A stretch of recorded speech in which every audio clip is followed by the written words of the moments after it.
Entreprise et passion sur Logos FM. Logos FM. La chronique économique de Marie-Luce Beson pour faire rayonner notre territoire.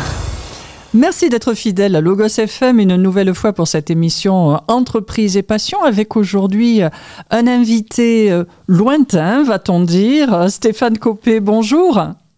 Bonjour.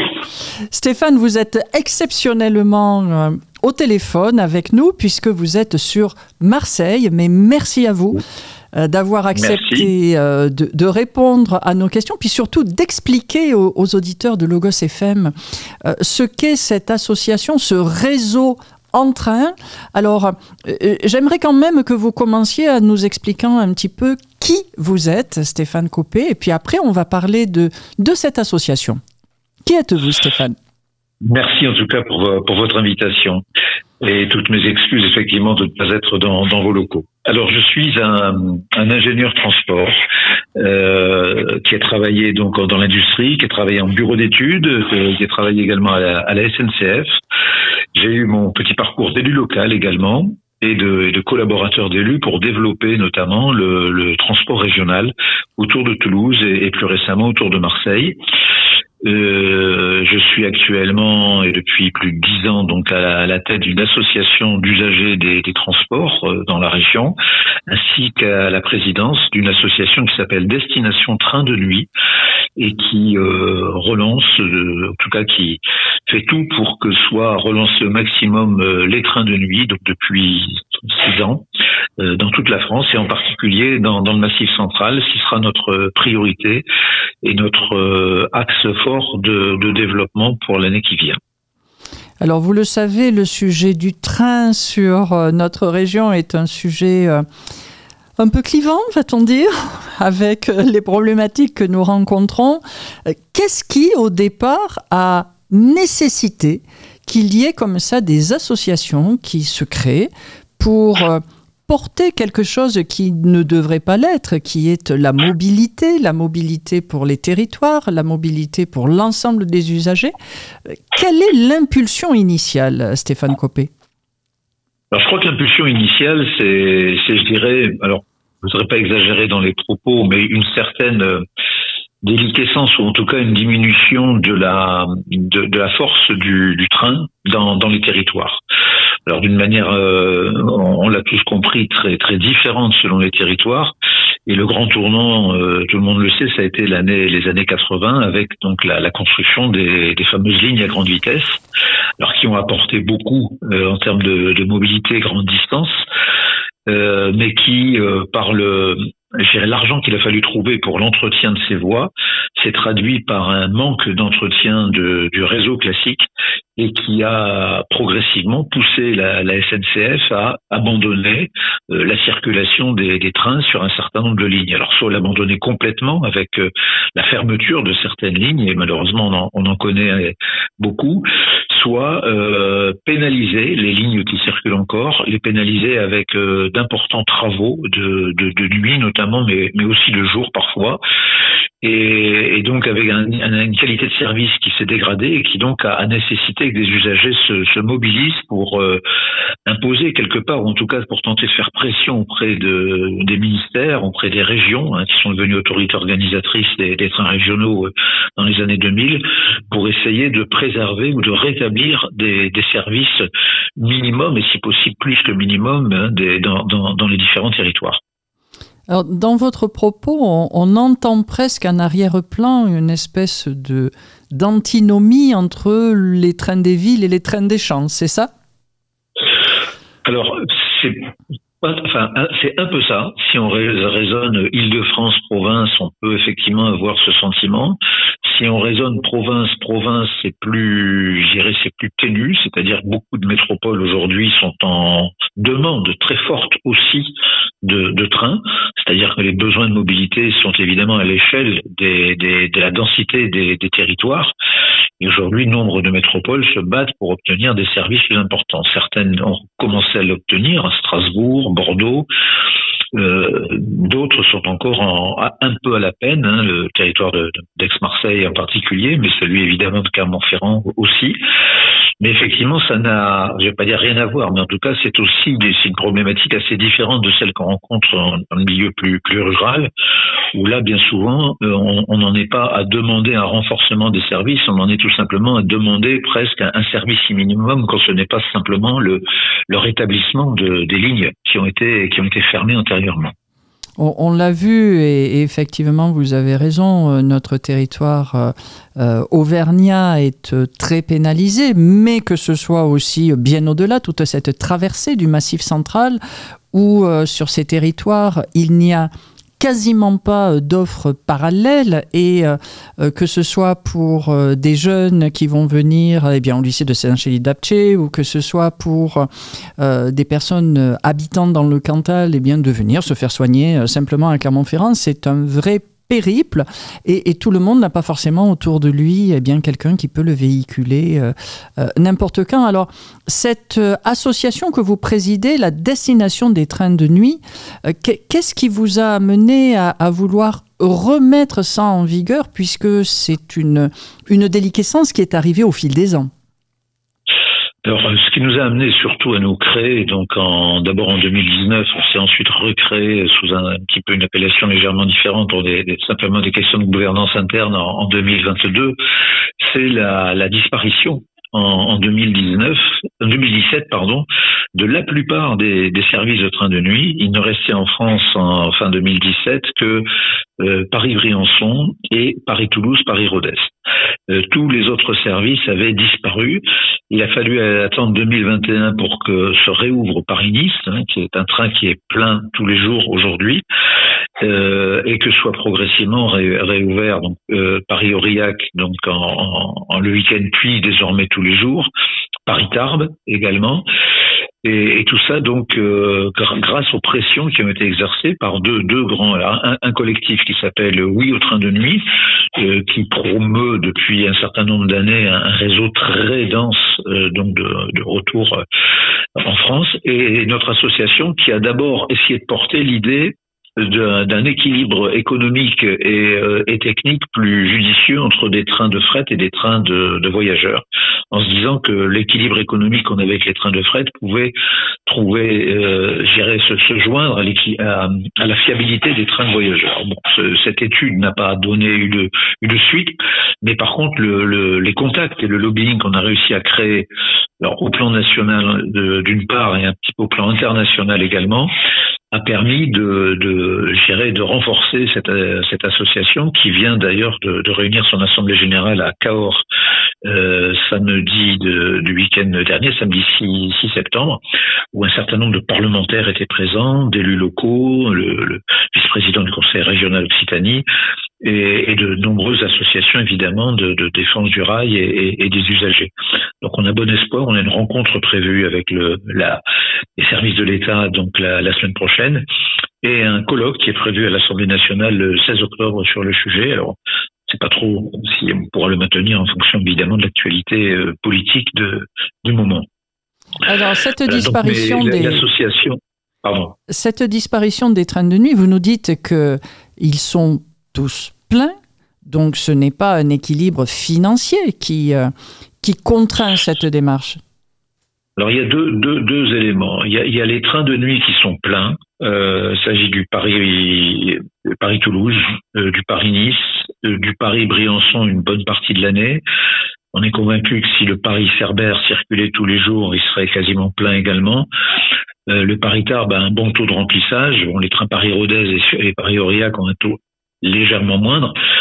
Et donc il y a deux choses qu'il faut dire par rapport à ça. Quand on dit il n'y a pas d'équilibre économique, d'une manière générale, le transport public à très rares exceptions près trouve son équilibre économique entre les recettes voyageurs et les dépenses. Mais pour une raison qui ne tient pas qu'aux recettes, qui tient aussi aux dépenses, c'est-à-dire qu'on a un exploitant ferroviaire en France dont les coûts de production sont en moyenne, et en étant très très humble et très poli, à minima 30% plus élevés que la moyenne de l'ensemble des exploitants des pays historiques des pays voisins. Et ensuite, il y a deuxième élément, c'est ce qu'on appelle l'équilibre du territoire, puisque tous ces trains sont qualifiés de trains d'équilibre du territoire, c'est-à-dire qu'ils sont censés quand même participer d'une péréquation, donc à l'échelle nationale, entre les trains bien remplis qui circulent entre les métropoles et les trains qui, desservent plus finement le territoire et qui devraient bénéficier de la solidarité nationale. Et donc, à ce titre, continuent à circuler, même si effectivement leur équilibre économique est plus difficile à atteindre. D'accord. Alors, ce lobbying que vous menez, qui s'avère être actif, être efficace, qu'est-ce qui amène à cette bascule ? C'est le poids des usagers, c'est le risque de perte d'activité sur les territoires. Qu'est-ce qui va influencer essentiellement les décideurs ? Alors, on essaie en tout cas de développer toute une série d'arguments qui, pour les convaincre. Vous en avez rappelé un tout à l'heure, très important. Chacun n'a pas accès à la mobilité individuelle motorisée. Dit autrement, chacun n'a pas une voiture à sa disposition, n'a pas un conducteur à sa disposition, n'a pas le permis, n'a pas forcément les moyens de se déplacer. Et ceci représente 40-50% de la population dans certains territoires. Je cite un exemple, Digne-les-Bains par exemple, préfecture des Alpes de Haute-Provence. Les études ont montré qu'une bonne partie de la population n'était pas motorisée individuellement. Donc ça veut dire faire appel tout le temps à quelqu'un pour se déplacer. Donc ça, c'est un élément qui est malheureusement beaucoup trop peu pris en compte par nos décideurs à échelle nationale, régionale ou locale. Deuxième élément, c'est, la réponse tout simplement à des besoins de déplacement au quotidien qui peuvent obéir à aussi un souhait d'avoir un impact plus limité sur les gaz à effet de serre, sur les pollutions, et c'est un sentiment qui est de plus en plus répandu. Alors soit à l'échelle locale, bien évidemment, donc urbaine surtout, mais on rencontre aussi ce souci en milieu périurbain et rural, et à l'échelle, des plus longs parcours, donc régional, national, voire international, où il y a un grand phénomène qui est né d'ailleurs dans les années où on a créé l'association, qui est le phénomène qui a été porté par la jeune c'était la jeune suédoise, je crois, norvégienne, Greta Thunberg, qui en fait a créé ce mouvement anti-avion. Donc je ne veux plus prendre l'avion, et donc si je ne veux plus prendre l'avion, il faut qu'il y ait des alternatives à l'avion, et en l'occurrence donc le train, c'est la meilleure, en tout cas, le meilleur exemple. Merci d'être resté avec nous sur Logos FM dans Entreprise et Passion, avec un invité aujourd'hui qui n'est pas en studio, nous en sommes navrés, qui est à Marseille et qui nous a quand même fait le plaisir d'être avec nous à l'antenne, Stéphane Copé. Stéphane Copé, vous avez été ingénieur dans le monde du transport, élu local pour le développement de transport régional. Vous êtes aujourd'hui président de l'association Destination Train de Nuit, qui œuvre depuis la disparition en 2017 de quasiment tous les trains de nuit en France, qui sont eux aussi des trains d'équilibre du territoire. Et ce qui vous avez porté pour cette création d'association, c'était la diminution de la force du train sur tous les territoires. Vous avez évoqué les engagements qui sont les vôtres, le lobbying qui est mené, y compris pour le Massif central, et nous vous en remercions. Mais aujourd'hui, c'est également pour nous parler de ce collectif, de ce réseau en train, réseau européen, international. Qu'est-ce qui a motivé diverses associations comme la vôtre à se regrouper encore plus ? Merci pour votre invitation. Bonjour. Effectivement, ce réseau en train s'est créé à l'initiative de plusieurs associations sous l'impulsion d'un bureau d'études suisse lui-même impulsé par une fondation qui avait ce sentiment qu'il fallait aider les associations à se fédérer pour avoir plus de force pour parler aux décideurs, aux institutionnels, donc au niveau de l'Union européenne, au niveau des États, au niveau de nos régions, pour essayer de défendre la cause du train du quotidien d'une part et du train de nuit d'autre part. Donc nous avons au sein du réseau plusieurs associations belges, nous avions des Suisses, j'espère qu'ils vont nous rejoindre à nouveau, et nous avons des associations portées sur le train de nuit, des associations portées sur le train du quotidien. Nous défendons donc le redéploiement, j'allais dire, d'un réseau très important de trains de nuit. L'année 2026 devrait être l'année du train de nuit. L'année 2025, on l'a consacrée surtout au train du quotidien et à ce qu'on a appelé, alors un peu pompeusement peut-être les RER, mais plus globalement l'idée qu'il faut densifier, qu'il faut cadencer l'offre ferroviaire sur tous les territoires. Et nous avons baptisé d'ailleurs le forum de Grenoble du train pour nos montagnes, pour bien indiquer que c'était pas seulement dans les villes ou dans les périurbains, dans le périurbain qu'il faut du train, mais à peu près partout, tant pour les habitants eux-mêmes que pour les gens qui viennent les visiter. Ces gens, ce sont des touristes, mais ce sont aussi des gens de la famille, c'est ça, et qui ont l'habitude, selon l'endroit où ils habitent, de se déplacer en train. Donc ce soit des Allemands, des Belges, des Suisses, ils ont l'habitude du train et ils comprennent pas bien quand on ne trouve pas une offre ferroviaire adaptée. Les habitants d'Île-de-France également. Malheureusement, en France, dans beaucoup de territoires, on a trop l'habitude de se déplacer en voiture parce qu'on n'a pas justement l'offre ferroviaire suffisante. Alors, qui fait partie de cette de ce collectif ? Alors, du collectif, alors j'essaie d'être exhaustif. On a l'association, pour démarrer par le Massif central, à tout honneur, le Amiga, donc l'association des amis du viaduc de Garabit. On a une association des usagers du Haut-Allier, donc en Haute-Loire. On a des gens qui s'appellent Rallumons l'étoile à Toulouse, qui se battent sur le RER toulousain, des gens qui se battent pour la réouverture ou la densification de l'offre entre Nantes et Bordeaux.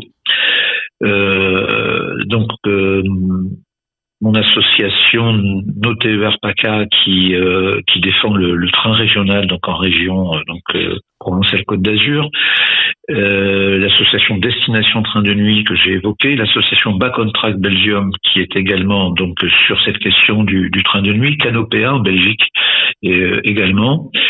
J'ai peur d'en oublier, qu'on m'en veuille beaucoup si j'en oublie, alors surtout l'association... Et un certain nombre d'autres. Et un certain nombre d'autres, alors voilà, sur la vallée de la Roya notamment, et je voulais terminer par le collectif de l'étoile ferroviaire de Veynes, qui, avec le collectif au rail, donc qui fédère lui-même un certain nombre d'associations d'usagers et de défense du rail en région Auvergne-Rhône-Alpes. C'est avec ces deux collectifs que le réseau En Train co-organise donc le forum sur Grenoble, donc ce vendredi 3 octobre, samedi 4 octobre, donc on est en plein dans la période, avec un certain nombre d'intervenants de haut niveau, donc des élus, des techniciens, des experts, des gens qui viendront nous apporter leurs témoignages, y compris de l'étranger, sur la valeur du train, sur ce que fait le train, sur ce qu'on arrive à faire grâce au train, en termes de desserte des territoires, pour le tourisme bien évidemment, mais aussi, comme je l'ai dit, pour la desserte quotidienne des habitants. Alors, lorsque nous avons préparé ensemble cette émission, vous m'avez effectivement présenté les tables rondes qu'il va y avoir, les intervenants de très grande qualité et surtout issus de tout le territoire national. Quelle est leur volonté en ayant participé? Vous avez déjà commencé ce vendredi 3 octobre ces échanges. Quelle est leur volonté à venir témoigner, à venir porter leur parole sur ces 2 journées d'intervention?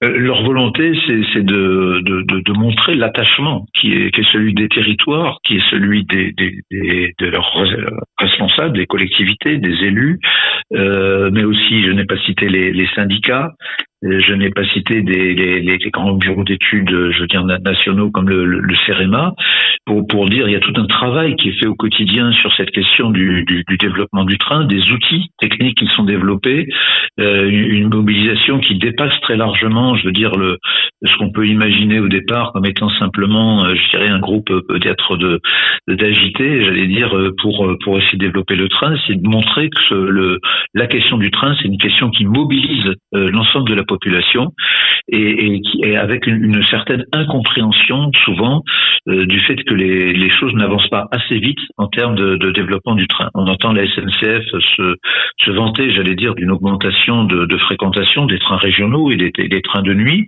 Ce n'est pas faux. On a des augmentations bien souvent en ce moment à 2 chiffres, mais ces augmentations restent en deçà de celles des réseaux des pays voisins. Et pour une raison toute bête et qu'on connaît bien dans le milieu des transports, c'est que c'est directement lié au volume et à la qualité de l'offre qu'on met en place. Plus on met d'offres de transport, plus on attirera des gens vers le transport public, et ce, dans une proportion qui peut être beaucoup plus que simplement proportionnelle. C'est-à-dire quand on a un cadencement de l'offre de train, par exemple au quotidien, on va faire prendre l'habitude du train, comme ça peut être le cas en Suisse ou en Allemagne par exemple, ou en Belgique, alors que quand on a, je veux dire, 2 trains le matin, 1 train le midi et 2 trains le soir, on hésite beaucoup à opter pour cette solution, puisque quelque part on ne sait pas vraiment si on pourra rentrer quand on est parti avec un moyen de transport. L'autre point très important, et que portent également les collectivités, c'est la question de l'intermodalité. C'est-à-dire que le train, c'est bien, mais ce n'est qu'un maillon, bien souvent, de la chaîne de transport. Donc, quand on arrive dans une gare, on a besoin de trouver des services de transport public en relais. Soit ça va être un train régional, si on est sur un train de nuit, ou ça va être un car, ça va être un bus, ça va être un tramway. Mais en tout cas, on ne va pas être perdu, je dirais, au fond de la campagne, au fond du périurbain, si on arrive en milieu de l'après-midi ou en fin de soirée. Donc c'est très important de réfléchir à l'échelle des territoires sur cette intermodalité. C'est une intermodalité des horaires, c'est une intermodalité physique, donc un aménagement correct des points d'échange, mais c'est également une intermodalité tarifaire. Donc il y a des outils, on a des outils aujourd'hui qui peuvent faciliter beaucoup cette intermodalité et donc l'utilisation des transports publics. Je fais référence au ticket climat qui a été mis en place à l'époque en Autriche, qui a été repris sous une formule un peu différente en Allemagne, qui avait posé quelques soucis parce que les tarifs étaient mal calibrés, mal adaptés. On a testé au Portugal également. On a testé en France l'année dernière le Pass-Rail pour les jeunes, mais c'était réservé aux jeunes, réservé à l'été et que le train. Alors qu'on a les outils, on sait développer dans nos régions aujourd'hui ce qu'on appelle des passes intermodaux qui permettent de passer d'un mode de transport à un autre d'une manière très très simple et très très facile. Et donc ce qu'on revendique aussi, c'est cette intermodalité tarifaire, cette facilité, cette mise en place du Pass-Rail ou du ticket climat à l'échelle nationale qui permettent de voyager plus facilement d'une région à une autre. Notre forum, on le fait, je dirais, à Grenoble, à cheval, je dirais presque sur les régions Auvergne-Rhône-Alpes et Provence-Alpes-Côte d'Azur, et dans 2 régions où les tarifications sont désormais très différentes, où les horaires des trains sont différents, et les personnes qui habitent en limite de ces territoires ou qui veulent les traverser sont toujours gênées pour prendre des billets, gênées parce que les outils de vente ne sont plus les mêmes, gênées parce que les réductions qui sont valables d'un côté sont plus valables de l'autre côté. Donc on appelle vraiment, on fait un appel vraiment solennel, je dirais, à l'État et aux régions pour qu'elles travaillent ensemble donc à la mise en place de services beaucoup plus simples d'utilisation qu'aujourd'hui. Stéphane Coppée, un très grand merci pour ce partage. Si vous l'acceptez, je serais ravie de vous accueillir à nouveau pour avoir une synthèse de ces travaux que vous êtes en train de mener sur ce forum. Merci d'avoir dégagé du temps pour nous, pour pouvoir répondre à nos questions. Et surtout, merci pour votre engagement bénévole, encore une fois, puisque vous êtes tous dans le monde associatif, pour ce poids que vous tentez de porter sur cette mobilité douce et sur ces déplacements interrégionaux et puis intereuropéens, j'imagine aussi, puisque cette dimension européenne, elle doit être encore plus amplifiée, je suppose. Bien sûr, donc on fait tout pour être de plus en plus présent donc auprès des instances de l'Union européenne pour faire valoir nos revendications. On n'est pas les seuls d'ailleurs, ni en France ni en Belgique à vouloir les faire valoir. Notre coordonnateur était au Royaume-Uni récemment où avait lieu donc une réunion importante sur le sujet. Donc on essaie de se fédérer au maximum donc à l'échelle nationale et internationale pour essayer de faire progresser la cause du train sur nos territoires. Merci à vous, merci à nos auditeurs d'être fidèles à Logos FM encore, et à très bientôt dans Entreprise et Passion. C'était Entreprise et Passion sur Logos FM, la chronique économique de Marie-Luce Beson pour faire rayonner notre territoire.